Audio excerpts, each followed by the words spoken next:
This article contains major Alien Covenant spoilers. In the build-up to this weekend's Alien Covenant, Ridley Scott made a candid admission. He had refused to put the xenomorph in 2012's Prometheus because he thought the creature had its day and needed to be left to the past. He now considers this a mistake and even views Alien Covenant as a chance to make amends. While discussing the disappointment around Prometheus with Yahoo Movies, Scott bluntly said with the air of a confession, "We discovered from it that the fans were really frustrated. They wanted to see more of the original monster, and I thought he was definitely cooked with an orange in his mouth. So I thought, wow, okay, I'm wrong." Personally, this writer is not so sure he wasn't, because by returning to the alien from the original film, or xenomorph as James Cameron dubbed it in Aliens, Scott revealed both a certain pragmatic view towards the creature and, amusingly, a sense of defiant ownership. It is no secret that Scott previously considered the many flaws of the misbegotten Alien sequels that followed him and Cameron were due to an overexposure of xenomorphs. And yet, as Scott also returns to that in Covenant, there is a sense of the obligatory to his monster scenes, like this is a necessary stepping stone to get to his much more enthusiastic musings on David and creationism. He also in the process reveals how indifferent he is to the many failed Alien sequels and spin-offs that came after 1986. Including James Cameron's Aliens classic.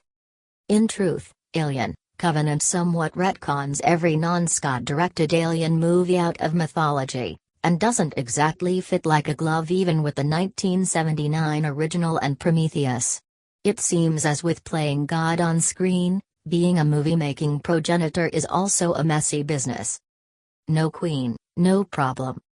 What will obviously be the most hotly discussed element of Alien Covenant among franchise fans is the revelation that David is the mastermind of all this madness. As it turns out, the sinister synthetic spent years on the engineer's home world dabbling in gene splicing. And from their ruin, David went the full Frankenstein and crafted a perfect organism. Apparently, the neomorphs and other monstrosities created by the Prometheus black goo and spores had a limited lifespan, so it was David, the first robot, who used them to create the xenomorph. Perfection. There is a certain logic to this that is appealing. As we discussed here, David takes on the role of Lucifer in his own head for a passion play, and in a sense it is an amusing reflection on how all children eventually rival their creators. Engineers begat humans who in turn begat David, who in turn begat the perfect species that could destroy us all, making David a god. But it also begets a great deal of retconning. Most especially in terms of doing away with the procreation cycle Cameron established for his take on the xenomorphs in Aliens. In that film, it was established the aliens were actually quite bug-like in their culture and habitat, subservient as drones and, more or less, worker ants to their hive's queen, who bore the eggs which in turn birthed facehuggers.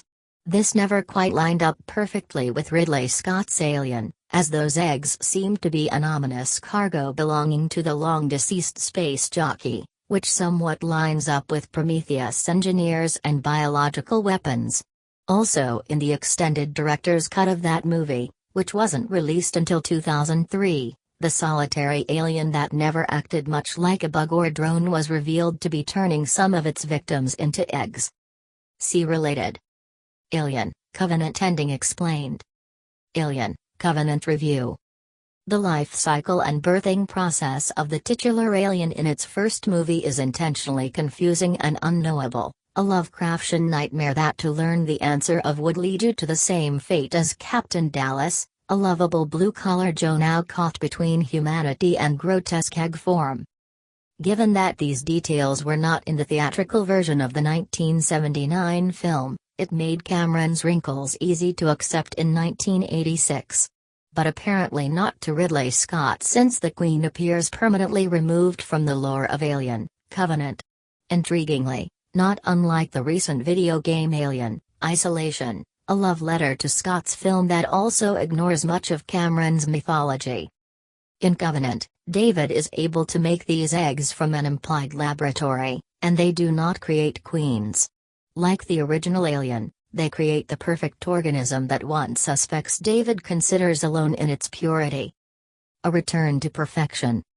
As Ian Holmes Ash, the clear forerunner for Michael Fassbender's David, mused in his final moments of life in Alien, I admire its purity. By this he means the evolutionary triumph of a peak predator with no discernible vulnerabilities. Its acid blood taunts you for even considering attacking it, and for all intents and purposes it doesn't even appear posse.